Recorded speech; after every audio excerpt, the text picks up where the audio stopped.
Dans cette vidéo, nous allons explorer le rôle remarquable du sel en tant qu'outil puissant dans la guerre spirituelle. Notre objectif est de présenter ce concept de manière claire et accessible afin que chacun puisse saisir son utilisation véritable et prévue. Soyez très attentifs, car nous approfondissons la façon dont le sel peut briser les malédictions et apporter des bénédictions d'abondance. Vous êtes-vous déjà demandé pourquoi Jésus appelait ses disciples « le sel de la terre » ? Restez à l'écoute jusqu'à la fin de cette vidéo, où je révélerai la profonde signification du sel en tant qu'arme spirituelle, et je vous promets que vous serez étonnés par les idées que nous découvrirons. Tout d'abord, établissons une vérité fondamentale, tout ce qui existe a été créé par Dieu, par lui et pour lui. Rien n'existe en dehors de sa volonté souveraine, ce qui signifie que Dieu a créé le sel dans un but précis. Il n'y a rien dans ce monde qui n'ait été créé par la main omnipotente de Dieu. Toutes choses, y compris le sel, ont été faites par lui. Cette réalité se reflète dans chaque grain de sel, chaque goutte d'eau et chaque lueur de feu. Le sel faisait partie de la création de Dieu depuis le tout début. Dans le livre de la Genèse, nous apprenons que Dieu a créé les cieux et la terre. En tant que minéral, le sel était présent dès le début. Souvent, l'Église ne reconnaît pas pleinement que Dieu a accordé son autorité non seulement aux humains, mais aussi aux plantes, aux animaux et aux éléments. Chaque élément a un but divin. Par exemple, le feu possède le pouvoir de consumer tout ce qu'il touche, tandis que l'eau a la capacité de donner la vie. Dans le même esprit, le sel a été doté des rôles d'assaisonnement et de conservation. Le feu consume, l'eau nourrit et le sel préserve et purifie. Chaque élément sert d'instrument entre les mains du Tout-Puissant. Réfléchissez profondément à cela, tout comme le sel conserve les aliments, ne préserve-t-il pas également notre foi dans les moments difficiles ? Avant de continuer, je vous encourage à partager vos expériences personnelles avec le sel dans la section des commentaires. Beaucoup trouvent inspiration et encouragement dans les témoignages de leurs coreligionnaires. De nombreuses personnes ont déclaré avoir éprouvé un soulagement et une guérison grâce à l'utilisation du sel.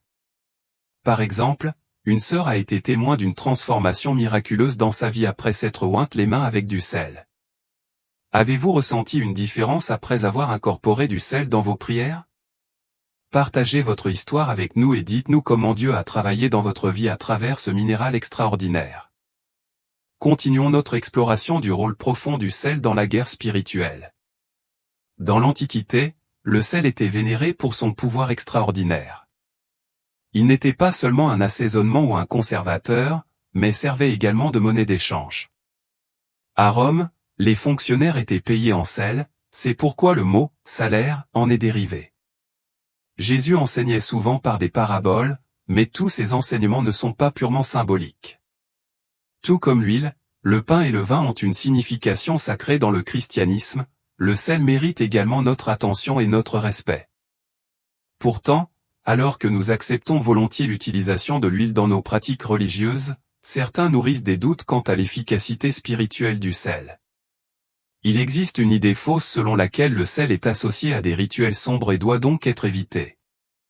C'est un mensonge inventé par l'ennemi. Comme le prévient Jean 10, le voleur ne vient que pour voler, tuer et détruire. L'adversaire cherche à nous voler la vérité sur le pouvoir du sel. Les manifestations physiques de la création de Dieu reflètent souvent ses desseins spirituels. Dieu utilise ce qu'il a créé pour accomplir sa volonté divine. Prenez l'huile, par exemple. La Bible mentionne l'huile d'onction 20 fois. Dans l'Ancien Testament, elle était utilisée pour oindre le grand prêtre et ses descendants, ainsi que le tabernacle et ses meubles, les marquant comme saints et consacrés à Jéhovah. Vous pouvez lire à ce sujet dans Lévitique 8 et Exode 25. Cependant, il était strictement interdit au peuple juif de reproduire cette huile d'onction pour son usage personnel, comme indiqué dans Exode 30.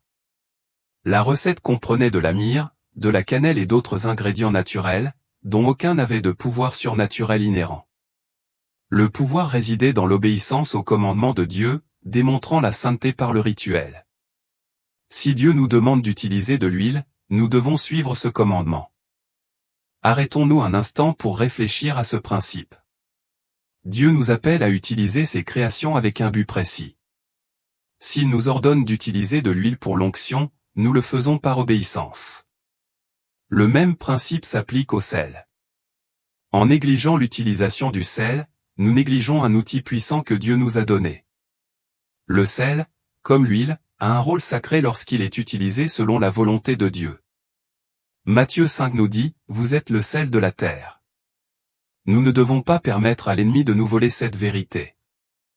Dans le Nouveau Testament, l'onction d'huile n'est mentionnée que dans 4 passages. Marie oint les pieds de Jésus d'huile dans Luc 7 comme un acte d'adoration, Jacques 5 décrit l'onction des malades par les anciens pour la guérison, et Hébreux 1 parle de Dieu oignant Jésus avec l'huile de joie, affirmant sa royauté éternelle.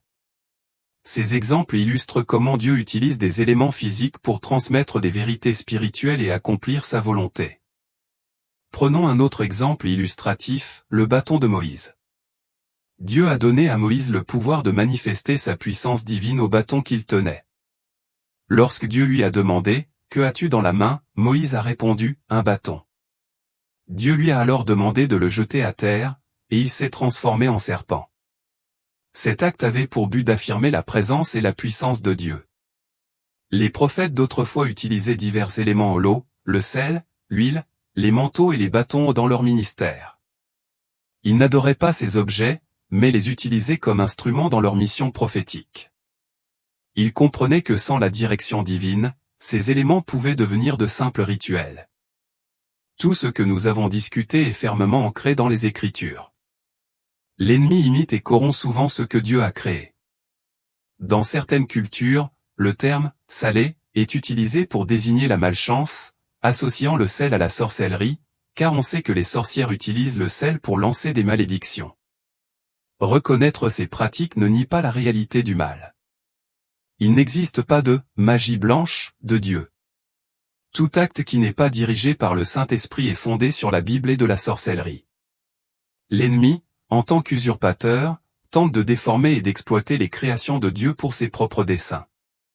Satan a offert à Jésus les royaumes du monde, une autorité qui avait été donnée à l'origine à l'homme par Dieu. Dans Matthieu 4, le tentateur montre à Jésus tous les royaumes et leur splendeur, les promettant en échange d'un culte. Cette offre reflète la tentative de Satan de récupérer l'autorité qu'il avait volée à l'humanité par la désobéissance. Prenons un moment pour réfléchir profondément à une question cruciale, sommes-nous vraiment conscients de la manière dont l'ennemi tente de corrompre ce qui est sacré ? Approchons-nous les outils que Dieu nous a fournis avec la révérence et le but qu'ils méritent ? Il est essentiel de se rappeler que le monde physique reflète souvent le monde spirituel, et notre devoir est d'utiliser ces outils avec une foi et une obéissance inébranlables à Dieu.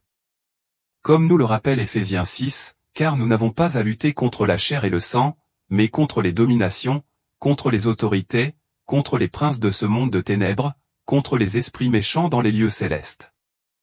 La Bible indique que Dieu et ses prophètes furent parmi les premiers à reconnaître et à utiliser le sel après sa création. Un exemple notable est l'histoire de Sodome et Gomorrhe dans Genèse 19. Lot, attiré par les plaisirs mondains de ces villes corrompues, vivait au milieu du péché et de la dépravation rampant. Lorsque la femme de Lot désobéit au commandement de Dieu de ne pas regarder en arrière, elle fut transformée en colonne de sel. Cet exemple illustre que ce n'est pas Satan, mais Dieu qui a utilisé le sel pour faire respecter la justice divine. Le sel était utilisé ici comme symbole de punition pour la désobéissance. Dans Lévitique 2, nous lisons « Assaisonnez de sel toutes vos offrandes de céréales, ne laissez pas le sel de l'alliance de votre Dieu de côté de vos offrandes de céréales. Ajoutez du sel à toutes vos offrandes. » Dieu ordonne que chaque offrande soit assaisonnée de sel, soulignant son importance et sa permanence dans cette pratique. Pour les Israélites, saler les offrandes était une étape obligatoire pour les purifier. Ce passage met en évidence un autre attribut du sel, son rôle dans la purification. De plus, dans 2 Chroniques, il est dit, « Ne savez-vous pas que l'Éternel, le Dieu d'Israël, a donné la royauté sur Israël à David et à sa descendance par une alliance de sel pour toujours ?» Ce verset signifie que Dieu établit des alliances avec l'homme en utilisant des éléments simples et naturels comme le sel, symbolisant un accord éternel. Le sel a donc la qualité de perpétuité dans les alliances divines. Jusqu'à présent, nous avons observé 3 attributs principaux du sel dans le domaine spirituel, la purification, l'alliance et le jugement. Ces qualités révèlent les objectifs profonds et divins pour lesquels le sel est utilisé. Arrêtons-nous un instant et réfléchissons à la raison pour laquelle les praticiens de la sorcellerie utilisent le sel dans leurs rituels. Ils utilisent le sel précisément parce qu'ils reconnaissent sa signification spirituelle et l'autorité qu'il représente. Ils comprennent que le sel, créé par le Dieu Tout-Puissant, relie à la fois le monde matériel et le monde spirituel et porte ces trois attributs spécifiques. L'ennemi tente de tromper les chrétiens et le monde en leur faisant croire que le sel est un instrument du mal, uniquement associé à la sorcellerie. Cependant, aujourd'hui, nous devons rejeter ces tromperies. Le sel n'est pas une relique de l'Ancien Testament ni un outil oublié. L'alliance du sel est éternelle, et si les chrétiens ont cessé de reconnaître son pouvoir, c'est à cause d'une tromperie délibérée. Aujourd'hui marque un tournant. Il est temps d'accepter la vérité et de retrouver la compréhension de la signification spirituelle du sel. Gloire à Dieu pour avoir révélé cette vérité et pour l'occasion de corriger notre trajectoire. Le sel et la malédiction, dévoiler la signification spirituelle. Au début de notre étude, nous avons rencontré l'histoire profonde de la femme de l'eau, qui a été transformée en colonne de sel. Cette transformation est intimement liée au destin de Sodome et Gomorrhe. Dans Deutéronome 29, les Écritures déclarent « Et quand tes fils et les étrangers de pays lointains verront la dévastation de ce pays, les plaies et les maladies dont l'Éternel l'aura frappé, le pays couvert de soufre et de sel, brûlé et stérile, ils verront que c'est un pays qui ne sera pas ensemencé, qui ne donnera pas de produit, et où l'herbe n'y poussera pas. » Cette image du soufre et du sel souligne la destruction totale et la malédiction placée sur la terre, la rendant incapable de soutenir la vie. Tout comme le soufre et le sel symbolisaient la colère divine et le jugement sur Sodome et Gomorrhe, ces éléments représentent une malédiction qui anéantit la fertilité et la croissance. C'est pourquoi, historiquement, les sorciers ont utilisé du sel dans leurs pratiques. Ce qui était autrefois un symbole de la justice divine a été récupéré par ceux qui cherchent à exercer son pouvoir contre les fidèles. Il est important de comprendre que le sel lui-même n'est pas intrinsèquement malveillant, au contraire, son utilisation abusive reflète un éloignement des symboles et des outils prophétiques que Dieu nous a donnés. Pour ceux qui sont de véritables enfants de Dieu, il n'y a aucune raison de craindre l'utilisation malveillante du sel par les praticiens de la sorcellerie. Vous possédez l'autorité divine pour annuler tout sort et briser toute malédiction visant vous, votre maison, votre travail ou votre entreprise. Comme le déclare Sophonie 2, « Aussi vrai que je suis vivant, dit l'Éternel des armées, le Dieu d'Israël, Moab deviendra comme Sodome, et les Ammonites comme Gomorrhe, un lieu de mauvaise herbe et de saline, une désolation pour toujours. Le reste de mon peuple les pillera, et les survivants de ma nation en hériteront. » Le lien entre le sel et la destruction de Sodome et Gomorrhe s'étend à Moab et à Ammon, les descendants nés de la relation incestueuse de Lot avec ses filles après la destruction de Sodome et Gomorrhe. Ces descendants étaient connus pour leur hostilité continue envers Israël. Cette lignée nous rappelle de manière brutale que l'immoralité sexuelle peut être source de malédiction pour les générations futures. Il est souvent déconcertant de voir des familles aux prises avec des problèmes persistants en mariage raté, abus et autres difficultés. Ces difficultés peuvent provenir des manquements moraux des ancêtres. Comprendre pourquoi de tels problèmes persistent dans les familles, ou pourquoi certains schémas se répètent, peut souvent conduire à la prise de conscience que ces problèmes sont enracinés dans des transgressions morales passées. Pour vous libérer de ces malédictions générationnelles, Sophonie vous propose des conseils. En utilisant du sel consacré à Dieu, priez avec foi, en invoquant l'intervention divine pour purifier et restaurer votre lignée familiale. Par cet acte de renouveau spirituel, vous pouvez chercher à vous libérer des malédictions héritées des générations passées et récupérer les bénédictions destinées à vous et à vos descendants. La prière est le pouvoir du sel, une arme divine de bénédiction et de malédiction. Père céleste, Dieu d'Israël, je viens devant toi avec gratitude pour m'avoir trouvé et révélé ta parole. Je demande pardon pour les péchés de ma famille, y compris ceux de mes grands-parents et de mes parents. Plus précisément, je recherche ta miséricorde pour toute immoralité sexuelle qui aurait pu entacher l'histoire de ma famille. Aujourd'hui, je consacre ce sel, l'offrant à ton autel, et avec lui, je cherche à assécher le mal qui a pesé sur ma famille jusqu'à présent. En répandant ce sel sur ma maison, je déclare la fin de la désolation qui résidait autrefois là où prévalaient les péchés de Sodome et Gomorrhe. À partir de maintenant, je m'engage à abandonner toute méchanceté, permettant à ta vérité, ta piété et ta miséricorde de régner sur moi et mes descendants. Au nom puissant de Jésus, je prie. Amen. Le sel occupe une place unique dans la Bible, à la fois comme symbole de bénédiction et comme outil de malédiction. C'est un instrument divin qui nous a été transmis, mais l'ennemi a cherché à l'utiliser contre nous. Cependant, Jésus nous a assuré, « Vous êtes le sel de la terre, mais si le sel perd sa saveur, avec quoi le rendra-t-on de nouveau? Il ne sert plus qu'à être jeté dehors et piétiné par les hommes. » Tout au long des Écritures, le sel apparaît dans les deux contextes de malédiction et de bénédiction. Le psaume 107 illustre ce double rôle, il a changé les fleuves en désert, les sources abondantes en terre aride, et la terre fertile en désert salé, à cause de la méchanceté de ceux qui l'habitaient. Ici, le sel signifie la stérilité et la punition de l'iniquité. Bien que les chrétiens utilisent généralement le sel plus pour bénir que pour maudire, il est essentiel de comprendre sa double nature. Un véritable enfant de Dieu doit discerner quand il faut utiliser le sel comme arme de guerre spirituelle et quand il faut l'utiliser pour la paix. Dans cette discussion, nous nous concentrons sur le sel comme arme de guerre spirituelle. Tout comme une armée est équipée pour se défendre et intervenir en temps de conflit, nous devons également être prêts à utiliser des armes spirituelles lorsque notre territoire est attaqué.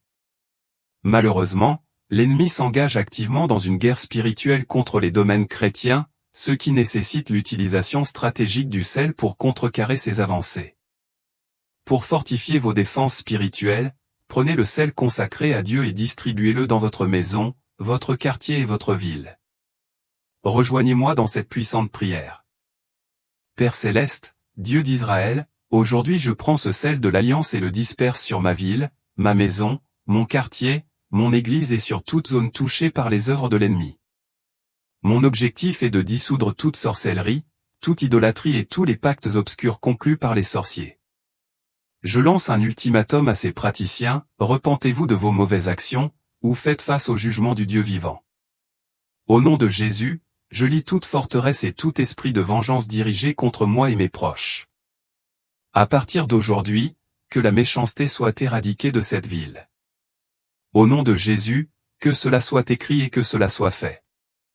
Le sel exerce un pouvoir remarquable, comme l'a démontré Élisée lorsqu'il a visité la source des eaux, y a jeté du sel et a déclaré, « Ainsi parle l'Éternel, j'ai purifié ces eaux, il n'y aura plus ni mort ni stérilité. » Ce récit bien connu met en évidence comment Élisée, doté d'une double portion de l'esprit, a utilisé le sel pour guérir les eaux, mettant en valeur sa puissance divine. En résumé, le sel reste un symbole profond de la bénédiction et du jugement divin. En tant que croyant, comprendre et exploiter sa signification spirituelle peut avoir un impact profond sur nos prières et notre combat spirituel. L'importance du sel dans la purification divine et l'alliance. Dans Ézéchiel 4, nous lisons, « Quand tu auras accompli l'expiation, tu offriras un taureau sans défaut et un bélier sans défaut. Les prêtres les aspergeront de sel et les offriront en holocauste à l'Éternel. » Ce rituel souligne le rôle essentiel du sel dans le processus de purification des sacrifices de l'Ancien Testament.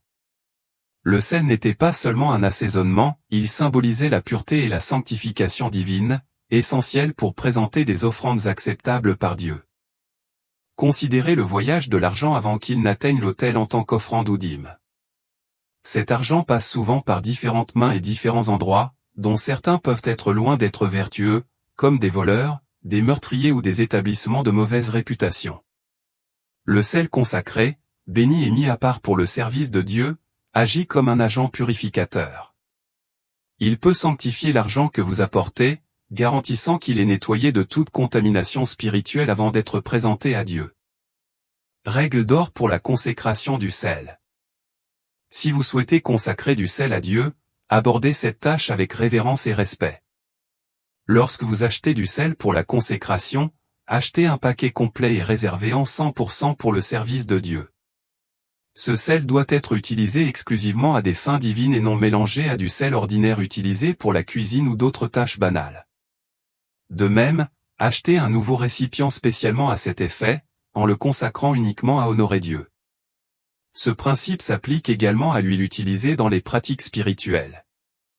Dans certaines églises, il est courant de saupoudrer du sel sur les dîmes et les offrandes comme un acte symbolique de purification, conformément à la pratique décrite dans Lévitique 2. Bien que cela ne soit pas universellement pratiqué, cet acte reflète une compréhension plus profonde chez certains croyants que leurs contributions doivent être pures. Ainsi, ils purifient leurs dîmes et leurs offrandes à la maison en utilisant le sel consacré.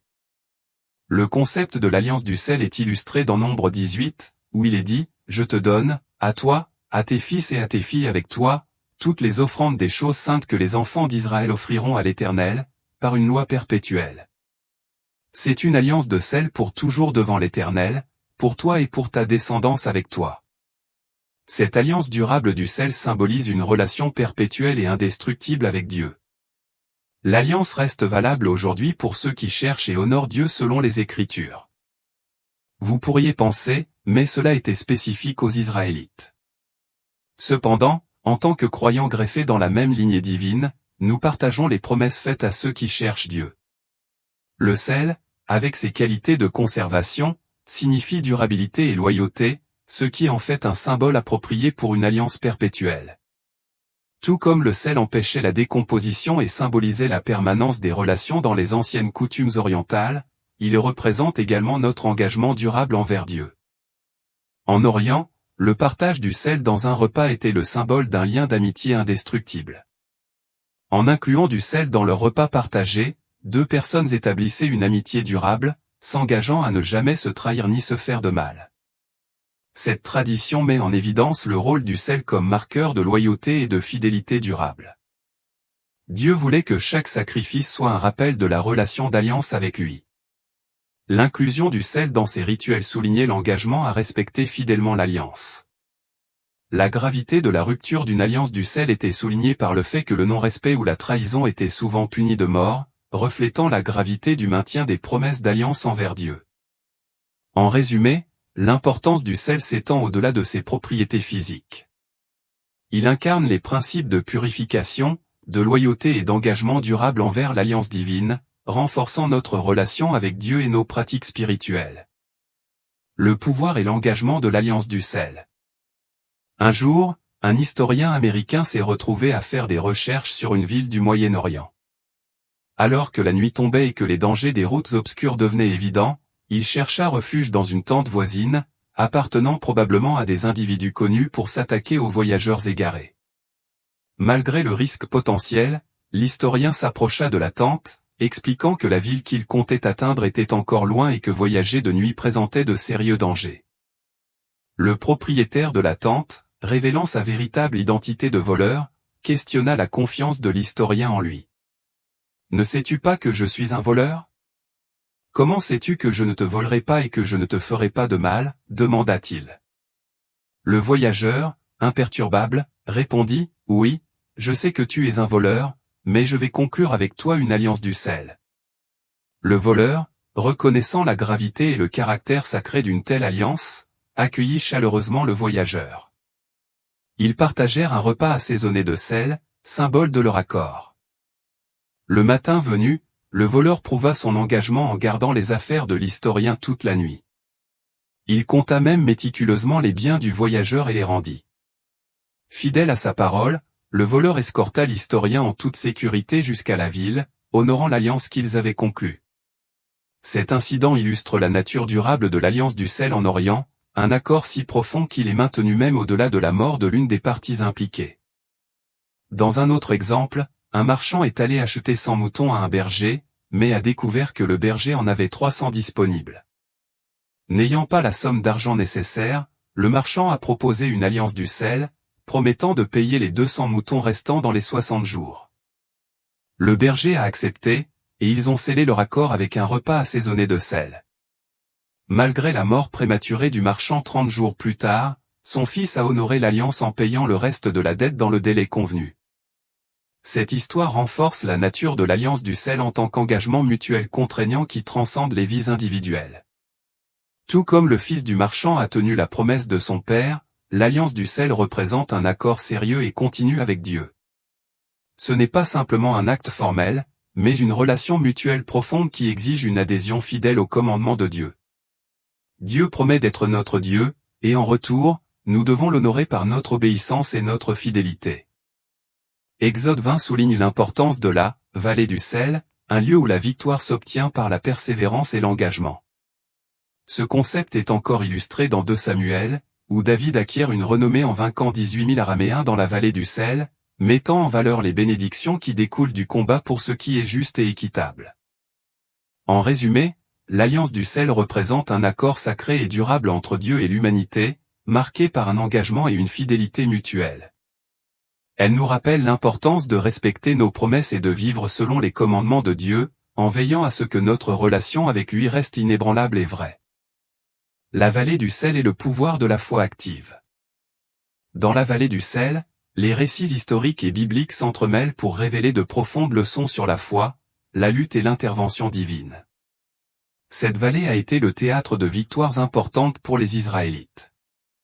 Par exemple, David a remporté un triomphe notable sur les Araméens ici, en battant 18 000 soldats. Bien que l'emplacement exact de la vallée soit sujet à débat parmi les érudits, le récit de Samuel met en évidence le succès extraordinaire de David face à des obstacles écrasantes. La victoire de David dans la vallée du sel a démontré non seulement ses prouesses militaires, mais aussi sa conviction que Dieu était avec lui, lui accordant la victoire contre des ennemis apparemment insurmontables. Une autre bataille dans cette vallée souligne encore plus son importance. Amnésia a conduit ses forces dans la vallée du sel et a vaincu 10 000 hommes de la mer. Cela démontre que la vallée était un lieu de faveur divine et de succès militaire, consolidant sa réputation de lieu de victoire monumentale pour les Israélites. Ces batailles historiques nous offrent une leçon cruciale, mener nos batailles est essentiel pour obtenir la victoire. De nombreux chrétiens s'accrochent à la croyance que Dieu mène nos batailles, mais ce n'est qu'une partie de la vérité. Dieu a remporté la victoire ultime, mais nous devons nous engager activement dans nos propres luttes. Tout comme David s'est battu vaillamment avec le soutien de Dieu, nous devons nous aussi agir pour obtenir nos bénédictions.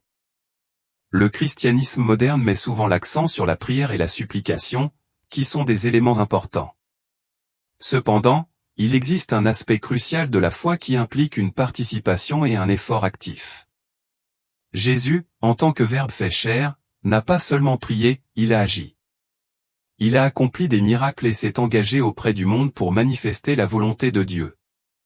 Cela reflète un principe plus large selon lequel la foi doit être vécue par des actions, et pas seulement par des intentions. Pour les Israélites, le sel avait une grande importance. Il servait à sceller les alliances, à purifier les offrandes et pouvait à la fois bénir et maudire. La victoire de David dans la vallée du sel témoigne du pouvoir de la foi et de l'importance de démontrer son engagement envers Dieu. Le sel, lorsqu'il est utilisé correctement, symbolise la bénédiction et l'alliance de Dieu. Cependant, s'il est utilisé de manière inappropriée, il peut symboliser une malédiction. La différence réside dans l'intention et la foi avec lesquelles il est utilisé. En termes pratiques, si vous faites face à des défis et à des ennemis, qu'ils soient littéraux ou figuratifs, comprenez que votre approche compte. Si vous entrez dans vos batailles préparées, avec foi et droiture, alors le sel, ou symboliquement, les bénédictions, sera de votre côté. Inversement, si vous abordez vos batailles avec un manque d'engagement ou un effort mitigé, le résultat peut ne pas être favorable. L'utilisation du sel dans la sorcellerie ou les malédictions souligne la nécessité de la vigilance. Si une sorcière utilise du sel pour maudire votre maison et que vous n'êtes pas entièrement dévoué à Dieu, cette malédiction peut vous affecter. Mais si vous honorez Dieu par votre vie, aucune malédiction ne prévaudra contre vous. Un vrai chrétien doit s'engager dans une vie de prière, de jeûne et de vie juste, en maintenant une vigilance spirituelle. L'exemple de Jésus guérissant l'aveugle dans Jean 9 illustre davantage la nature dynamique de la foi et de l'action. Lorsque ses disciples lui demandèrent la cause de la cécité de l'homme, Jésus répondit que ce n'était pas dû au péché mais à la révélation des œuvres de Dieu. Il accomplit ensuite un acte prophétique, il cracha par terre, fit de la boue et l'appliqua sur les yeux de l'homme. Il ordonna à l'homme de se laver dans la piscine de Siloé, et ce faisant, l'homme fut guéri. Cet acte de guérison combinait des éléments physiques et spirituels, soulignant que la foi implique à la fois la croyance et l'action. En résumé, la vallée du sel et les histoires qui lui sont associées nous rappellent l'importance d'une foi active. Bien que Dieu ait obtenu la victoire finale, nous devons nous engager dans nos propres batailles avec diligence et confiance en son soutien. Le sel, à la fois symbole d'alliance et outil de combat spirituel, nous enseigne que notre approche, que ce soit dans les batailles ou dans la mise en pratique de notre foi, détermine les bénédictions que nous recevons et les victoires que nous remportons. Vous pourriez trouver intéressant de considérer comment les plantes, bien qu'elles soient des entités physiques, ont une signification spirituelle profonde. Nous savons que Dieu, le Créateur de toutes choses, a tout façonné avec sa gloire à l'esprit. Parmi ces créations, certaines plantes possèdent des propriétés remarquables qui peuvent guérir à la fois les humains et les animaux, et elles sont la source de nombreux médicaments modernes, comme l'aspirine et la morphine. À première vue, il semble clair que les plantes sont matérielles, car elles appartiennent au domaine physique que nous expérimentons quotidiennement. Cependant, imaginez si je vous disais que les plantes, par essence, ont commencé leur voyage dans le domaine spirituel. Au commencement, il n'y avait rien d'autre qu'un vaste vide. Puis, de ce vide, tout est venu à l'existence. Le livre de la Genèse révèle que notre monde physique a émergé du domaine spirituel. Au départ, tout existait dans l'esprit de Dieu et s'est ensuite manifesté dans le monde physique que nous connaissons. Ce concept est repris dans les paroles de Jérémie, « Avant de te former dans le ventre maternel, je te connaissais, et avant que tu ne sois né, je t'avais consacré. » Jésus lui-même est un parfait exemple de la transformation du spirituel en matériel, car il était esprit fait chair. Lorsque nous transférons le spirituel dans le monde physique, des choses extraordinaires peuvent se produire. Prenez le sel, par exemple. Dans son état naturel, le sel n'est que du sel. Mais lorsqu'il est imprégné d'une signification spirituelle, il représente l'alliance, la purification et la bénédiction. Jésus a accompli un acte profond en combinant les domaines spirituels et physiques. Dans Jean 9, il a craché sur le sol, a créé de la boue à partir de la salive et l'a appliquée sur les yeux d'un aveugle. La terre, bien que simple poussière, a été utilisée par Jésus, qui comprenait le pouvoir transformateur de l'eau, qui est essentiel à la vie. En invoquant son autorité divine, Jésus a uni le spirituel au matériel, ce qui a conduit à une guérison miraculeuse. Un détail crucial de ce miracle est mis en évidence dans Jean 9, Jésus a demandé à l'aveugle d'aller se laver au réservoir de Siloé, ce qui signifie « envoyer ». L'obéissance de l'homme à ce commandement a été essentielle à sa guérison. Son acte de se laver n'était pas seulement une action physique, mais une étape symbolique qui achevait le miracle. Cela souligne l'importance de l'obéissance et de l'action pour recevoir des bénédictions. Pour résumer, le sel a une riche histoire en tant que symbole de l'alliance divine et de la purification. Depuis l'Antiquité, il a été utilisé dans divers contextes religieux et culturels, représentant les promesses de Dieu et la sanctification des offrandes. Il joue un rôle essentiel dans la purification des lieux marqués par le péché et les malédictions. L'utilisation du sel doit être abordée avec révérence et pureté, impliquant une préparation minutieuse, un dévouement et l'utilisation d'ustensiles spécifiques réservés à son usage sacré. Lors de l'application du sel, il est essentiel que le croyant maintienne un fort dévouement à Dieu et vive dans la vraie foi. Le sel peut être utilisé pour lutter contre les malédictions et la contamination spirituelle, telles que celles résultant de la sorcellerie, du péché ou de la corruption générationnelle. Cela comprend l'application sur l'utérus pour rompre les liens ancestraux, l'étalement sur les dîmes et les offrandes pour les purifier, et son utilisation dans les maisons et les espaces consacrés pour affirmer la protection divine.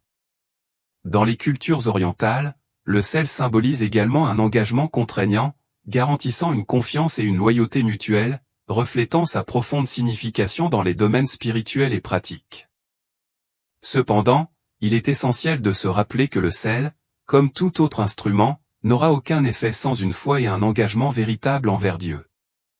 Permettez-moi d'illustrer cela avec une puissante leçon tirée de la Bible.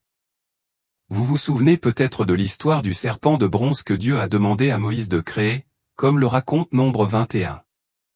Après que les Israélites eurent quitté le mont Horeb et commencé leur voyage autour d'Édom en direction de la mer Rouge, ils se sont lassés et ont commencé à parler contre Dieu et Moïse. Ils se lamentèrent, Pourquoi nous as-tu fait sortir d'Égypte pour mourir dans ce désert? Il n'y a ni pain ni eau, et nous avons en horreur cette misérable nourriture. En réponse à leur plainte, Jéhovah envoya parmi eux des serpents brûlants, qui mordirent de nombreuses personnes et causèrent leur mort. Les Israélites, reconnaissant leur péché et implorant pour être soulagés, vinrent vers Moïse pour lui avouer, « Nous avons péché en parlant contre Jéhovah et contre toi. Priez Jéhovah pour qu'il enlève les serpents. » Moïse intercéda en leur faveur, et Dieu lui ordonna de fabriquer un serpent brûlant et de le placer sur un poteau. Dieu a promis que quiconque serait mordu par un serpent et regarderait le serpent de bronze vivrait. Moïse a suivi l'ordre de Dieu, a fabriqué un serpent de bronze et l'a monté sur un poteau. Ceux qui ont été mordus et ont regardé le serpent de bronze ont été guéris et épargnés de la mort. Cette histoire est un témoignage de la miséricorde de Dieu, fournissant un signe tangible à son peuple pour qu'il puisse regarder et être sauvé du venin du serpent. Pourtant, le récit ne s'arrête pas là. Au fil du temps, les Israélites sont retombés dans la corruption. Dans 2 Rois 18, le roi Ézéchia a pris des mesures importantes pour purifier le culte d'Israël. Il a supprimé les hauts lieux, brisé les pierres sacrées, coupé les poteaux d'Ashra et même détruit le serpent de bronze que Moïse avait fabriqué. Le peuple avait commencé à lui brûler de l'encens et l'avait appelé Néhushtan. La destruction du serpent par Ézéchia était un acte nécessaire pour rappeler aux Israélites que leur foi et leur miracle venaient de Dieu, et non d'un objet. Cette leçon est essentielle pour comprendre le rôle du sel dans nos vies aujourd'hui. Comme le serpent de bronze, le sel ne doit jamais être vénéré ou utilisé avec négligence. C'est un outil pour manifester l'autorité et les bénédictions de Dieu. Ce n'est pas le sel lui-même qui a du pouvoir, mais le Dieu qui le représente. Par conséquent, abordez l'utilisation du sel avec révérence et dévouement, en vous assurant qu'il sert d'instrument entre les mains d'un fidèle serviteur de Dieu. En tant que croyants, nous sommes appelés à rester forts et fidèles, quelles que soient nos circonstances. Les plaintes, le deuil ou l'apitoiement sur soi n'ont pas leur place dans le cœur d'un guerrier. Notre attention doit toujours être portée vers l'avant. Le cheminement d'un chrétien est celui d'une foi inébranlable, et notre engagement ne doit jamais faiblir. Embrassez votre foi avec un zèle surnaturel. Si la signification biblique du sel vous a intrigué, vous pourriez également trouver notre vidéo sur la perspective biblique sur les tatouages éclairantes. Cliquez sur la vidéo pour explorer davantage ce sujet et partagez vos réflexions respectueusement dans les commentaires. Si vous avez trouvé ce contenu utile, veuillez nous soutenir en vous abonnant à notre chaîne. Cela vous permettra de rester informé de nos dernières vidéos. Partagez ceci avec votre famille et vos amis, mettez un pouce bleu et laissez vos commentaires. Votre engagement nous aide à atteindre plus de personnes et à diffuser davantage le message. Merci d'être ici et que Dieu vous bénisse abondamment.